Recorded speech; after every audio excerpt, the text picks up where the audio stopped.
నమస్కారం. Telugu first news morning bulletin కు స్వాగతం. ముందుగా హెడ్లైన్స్ చూద్దాం. ఎల్లంపల్లిపై బీఆర్ఎస్ ప్రచారం అబద్దమన్న ఆది శ్రీనివాస్. ఎల్లంపల్లి నీటిపై బీఆర్ఎస్ నిలదీత, రైతులను తప్పుదో పట్టించద్దన్న ఆది శ్రీనివాస్ వాస్తవాలను ప్రజలకు చెప్పాలని సూచన.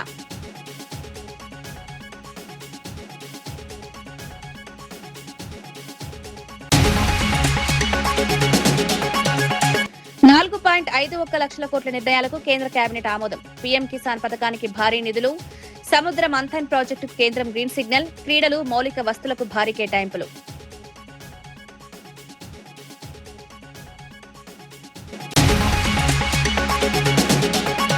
భువనేశ్వరి వ్యాఖ్యలపై లక్ష్మీపార్వతి ఘాటు విమర్శలు. చంద్రబాబు హామీలపై ప్రశ్నించిన లక్ష్మీపార్వతి, మాటల కంటే చేతల్లో చూపాలని సూచన, ఎన్నికల హామీలపై సమాధానం చెప్పాలని డిమాండ్.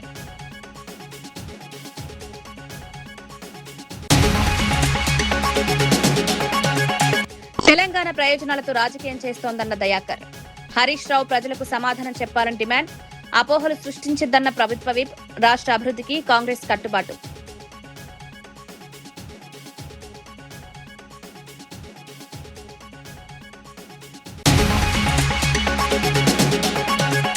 జర్నలిస్టులకు ఇండ్ల స్థలాలు ఇవ్వాలన్న టీయూడబ్ల్యూజే. రంగారెడ్డి జర్నలిస్టులకు ప్రాధాన్యం. జర్నలిస్టులకు ఆరోగ్య బీమా కల్పించాలని విజ్ఞప్తి. జర్నలిస్టుల సమస్యలపై పోరాటం కొనసాగుతుందన్న టీయూడబ్ల్యూజే. ప్రభుత్వ విప్ ఆది శ్రీనివాస్, బీఆర్ఎస్ నేతలు హరీష్ రావు, కేటీఆర్ చేసిన వ్యాఖ్యలను తీవ్రంగా ఖండించారు.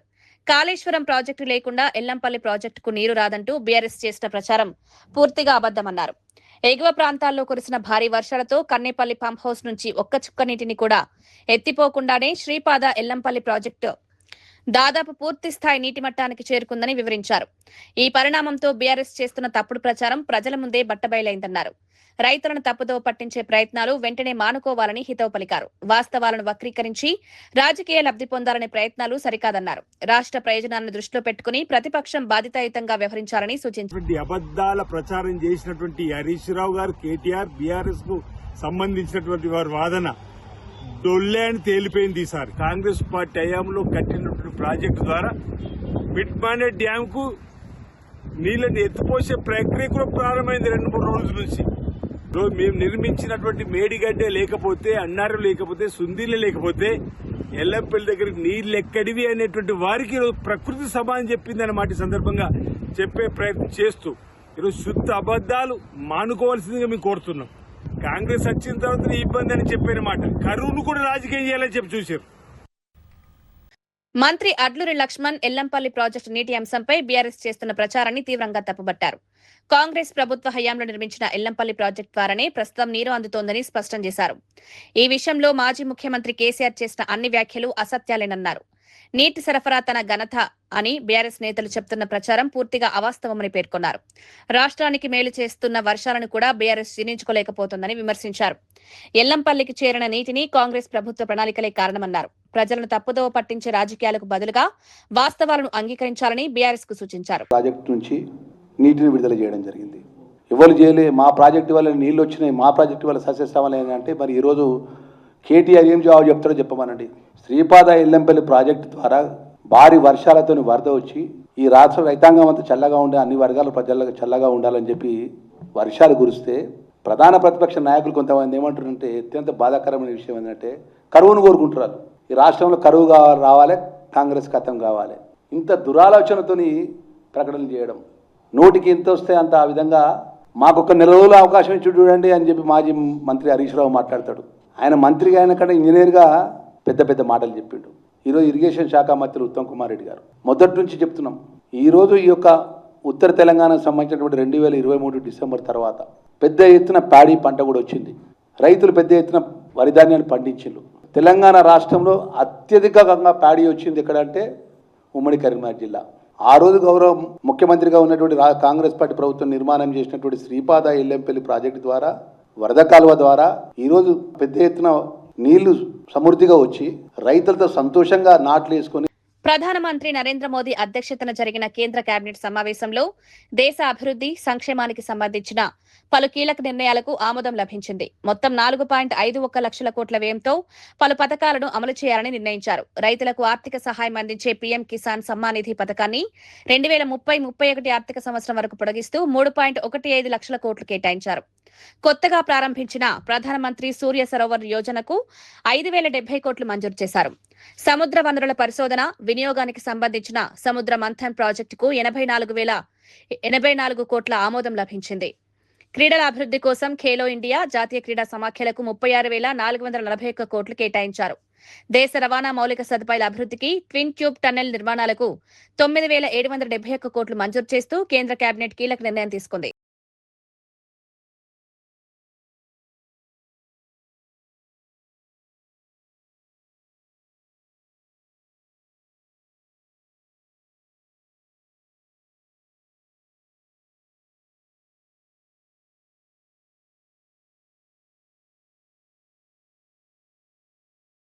ఆంధ్రప్రదేశ్ సాధు పరిషత్ సభ్యులు శ్రీవ్యాస ఆశ్రమానికి సంబంధించిన వివాదాలపై ఆందోళన వ్యక్తం చేశారు.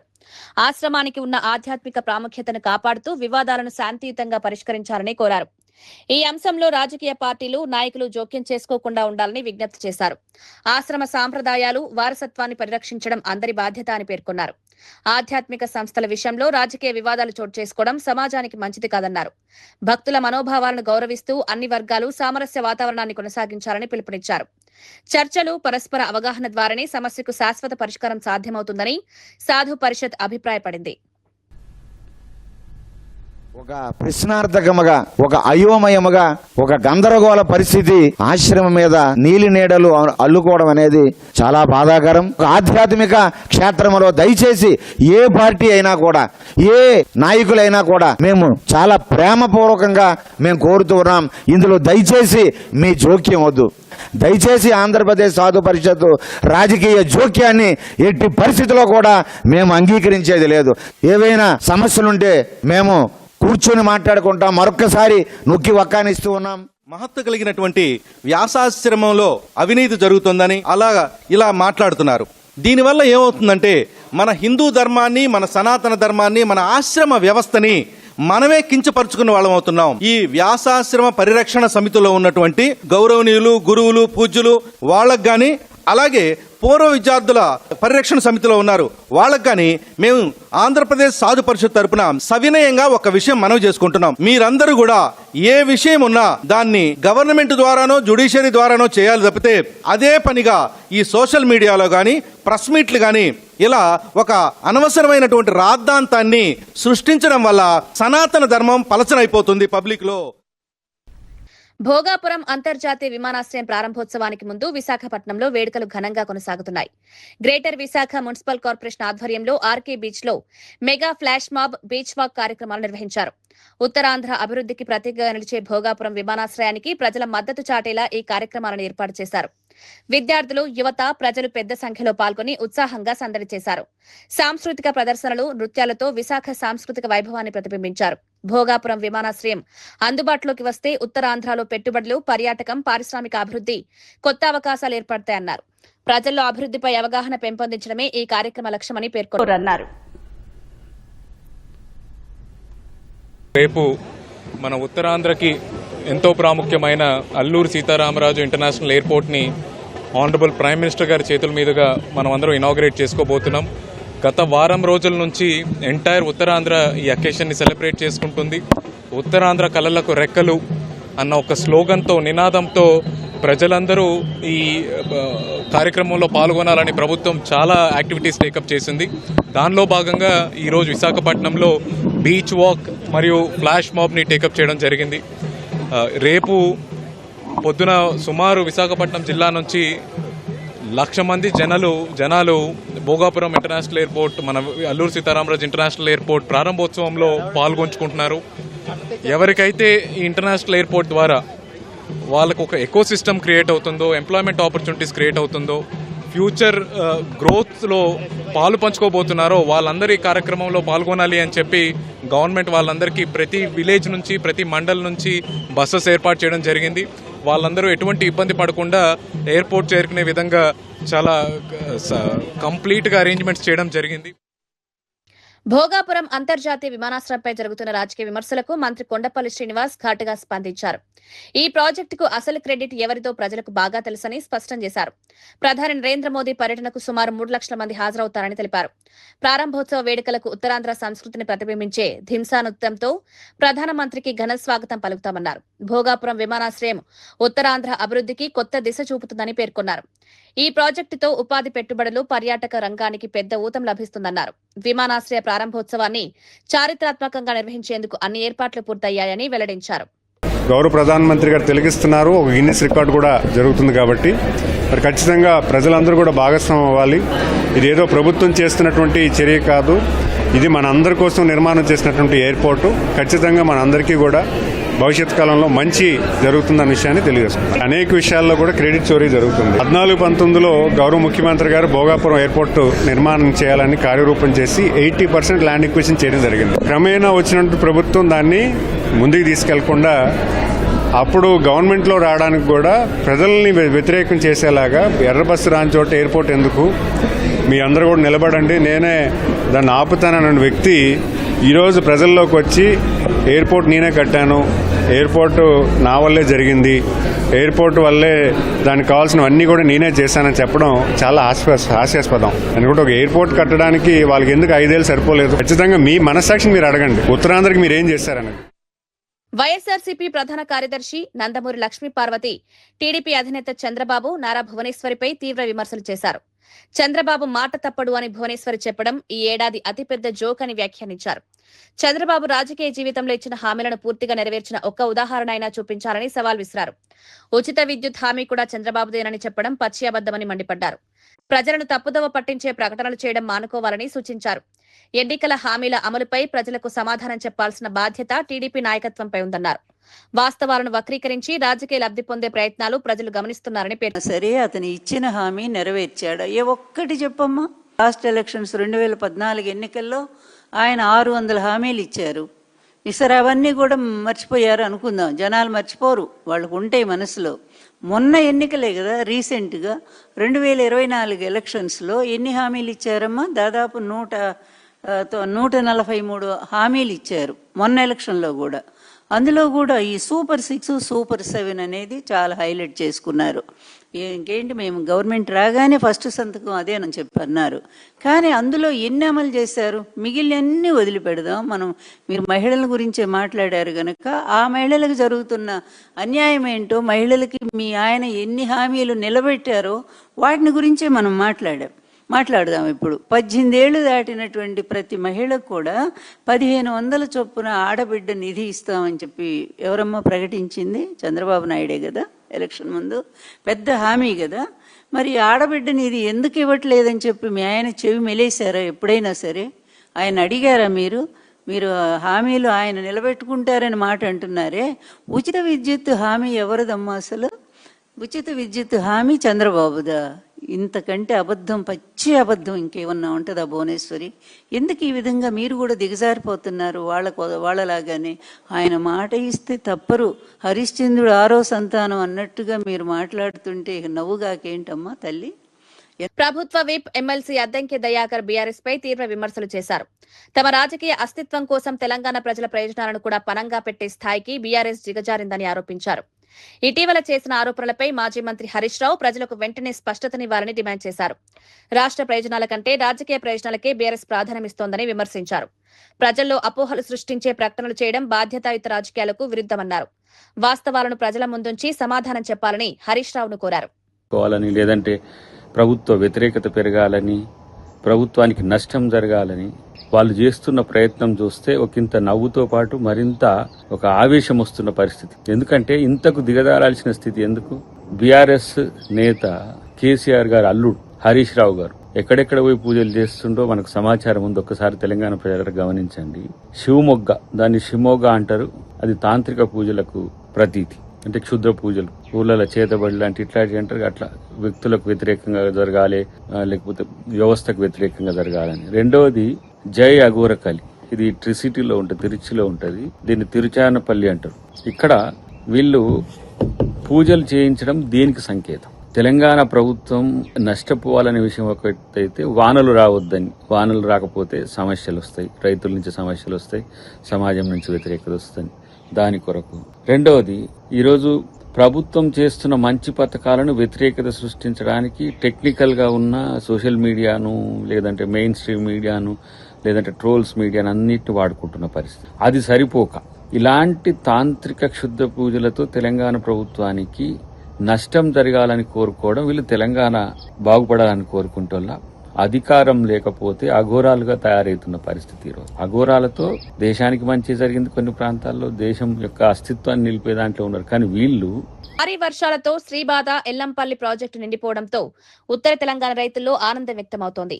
కాళేశ్వరం ప్రాజెక్టుతో సంబంధం లేకుండానే ఎగువ ప్రాంతాల నుంచి భారీగా వరద జలాలు ఎల్లంపల్లికి చేరడంతో ప్రాజెక్టు పూర్తి స్థాయికి చేరువైంది. అక్కడి నుంచి మిడ్మానేరు, మల్లన్న సాగర్ తో పాటు ఇతర జలాశయాలకు నీటి విడుదల కొనసాగుతోంది. దీంతో సాగునీటి పరిస్థితులు మెరుగుపడగా రైతులు ఊపిరి పీల్చుకున్నారు.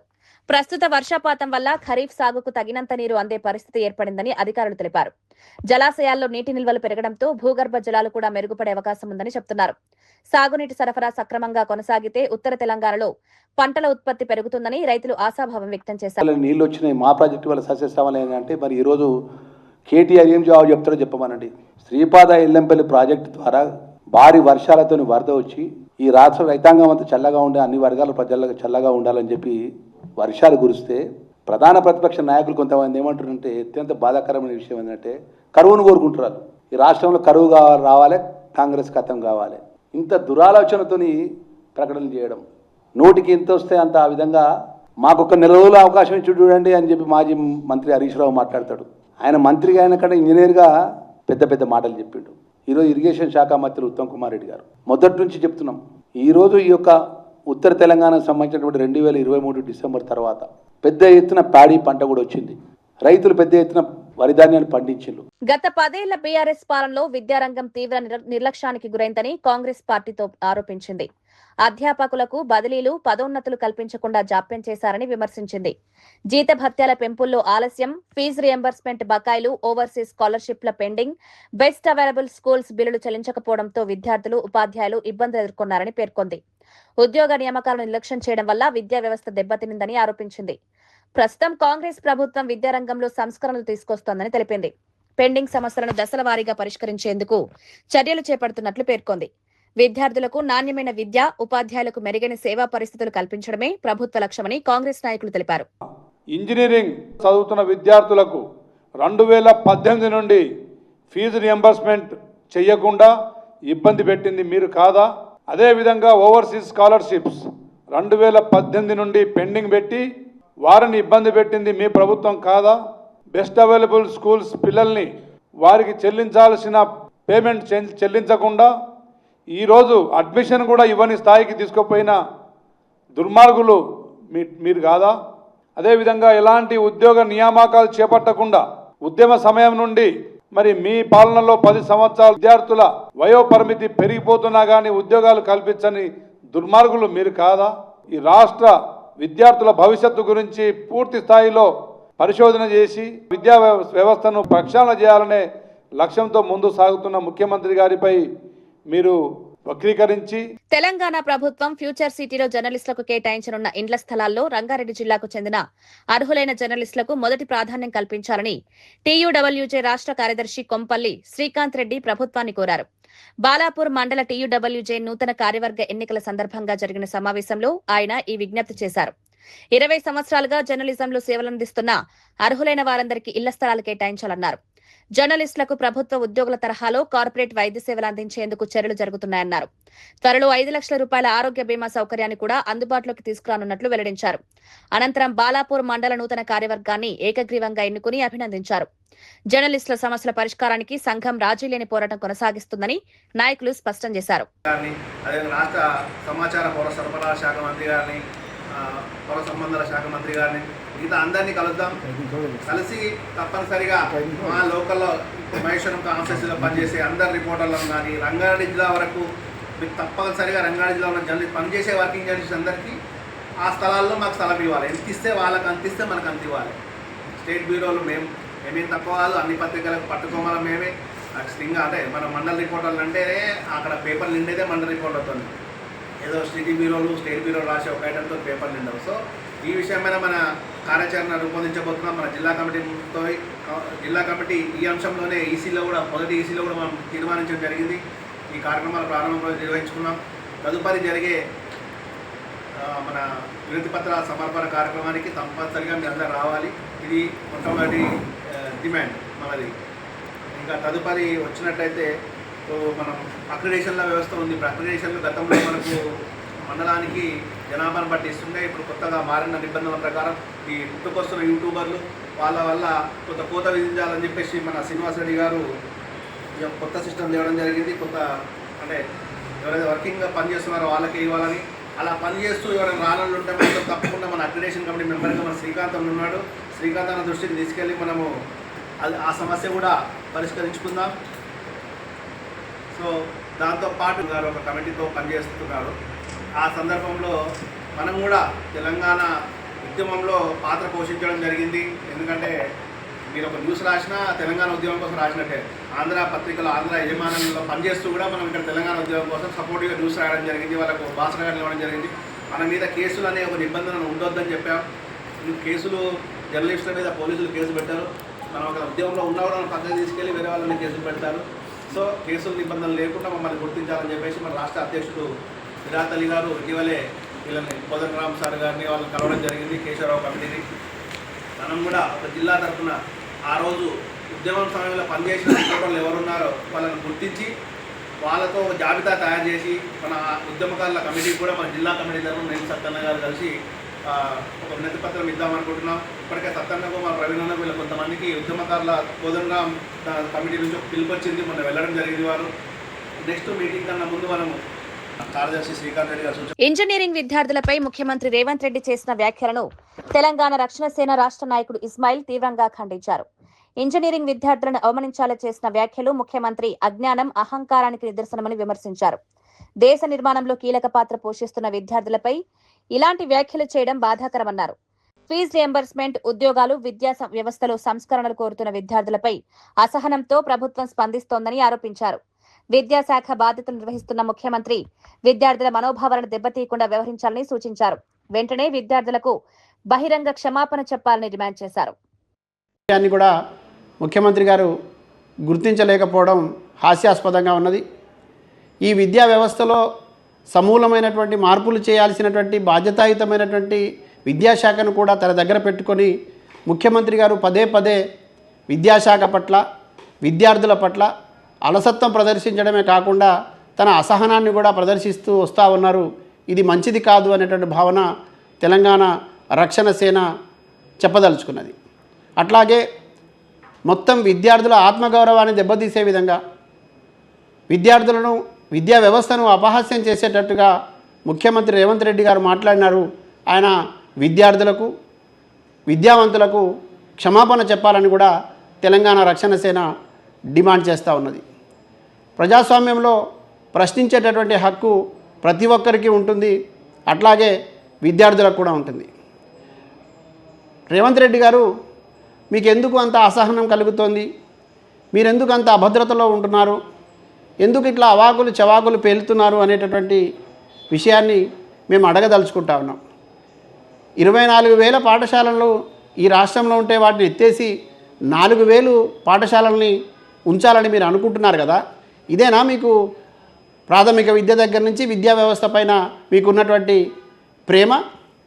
అంటే ఈ విద్యా వ్యవస్థను నిర్వీర్యం చేయాలనే మీ కుట్ర మేము పసిగట్టినామని, విద్యార్థులు, విద్యార్థి లోకం పసిగట్టిందని, విద్యావంతులు పసిగట్టినారనే అసహనంతోనే కదా మీరు ఇట్లా మాట్లాడుతూ ఉన్నారు.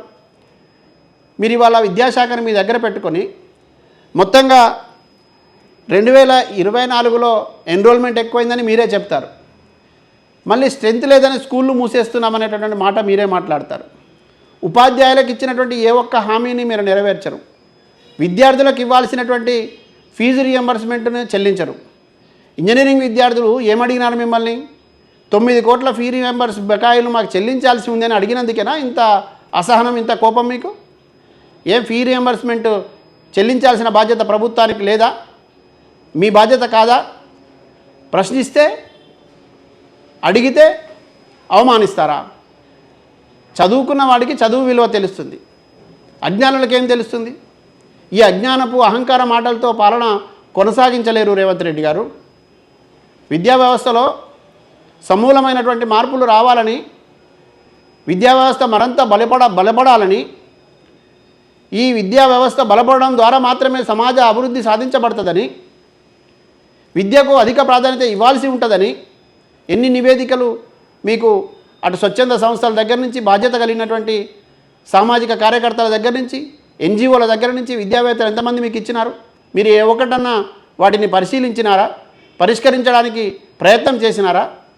పైగా విద్యార్థుల పట్ల మీ లోపల ఉన్నటువంటి అసహనాన్ని అవమానకరంగా మాట్లాడతారా? రేవంత్ రెడ్డి గారు విద్యా వ్యవస్థను భ్రష్టు పట్టించాలనుకుంటున్నాడు, నిర్మూలించాలనుకుంటున్నాడు. కేవలం రియల్ ఎస్టేట్ రంగం ఒక్కటి మాత్రమే ముందుకు తీసుకుపోవాలనేటువంటి ఆలోచన రేవంత్ రెడ్డి గారికి ఉన్నది అనేటటువంటిది ఈ మధ్యకాలంలో ఆయన విద్యపైన మాట్లాడినటువంటి అంశాలను చూస్తే అర్థమవుతా ఉన్నది. విద్యార్థి లోకం ఇవాళ తాము చదువుకు తగినటువంటి అర్హత కలిగినటువంటి వాళ్ళందరికీ ఉద్యోగాలు ఇవ్వమని అడుగుతూ ఉంటే, నోటిఫికేషన్లు వేయమని అడుగుతూ ఉంటే, నిరుద్యోగ సమస్య పరిష్కరించమని అడుగుతూ ఉంటే, తమ ఎల్లంపల్లిపై బీఆర్ఎస్ ప్రచారం అబద్దమన్న ఆది శ్రీనివాస్. ఎల్లంపల్లి నీటిపై బీఆర్ఎస్ నిలదీత, రైతులను తప్పుదో పట్టించద్దన్న ఆది శ్రీనివాస్ వాస్తవాలను ప్రజలకు చెప్పాలని సూచన.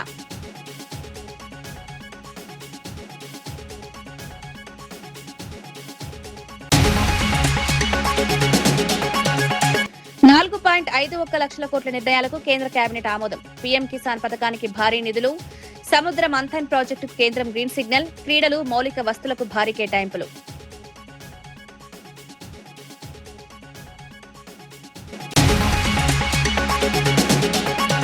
భువనేశ్వరి వ్యాఖ్యలపై లక్ష్మీపార్వతి ఘాటు విమర్శలు.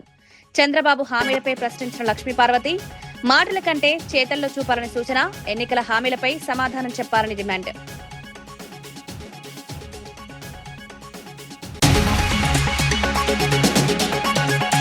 తెలంగాణ ప్రయోజనాలతో రాజకీయం చేస్తోందన్న దయాకర్. హరీష్ రావు ప్రజలకు సమాధానం చెప్పాలని డిమాండ్. అపోహలు సృష్టించద్దన్న ప్రభుత్వ విప్, రాష్ట్ర అభివృద్ధికి కాంగ్రెస్ కట్టుబాటు.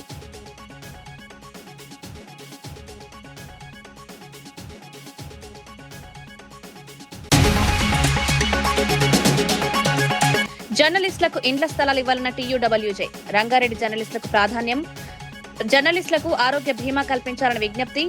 జర్నలిస్టుల సమస్యలపై పోరాటం కొనసాగుతుందన్న టీయూడబ్ల్యూజే.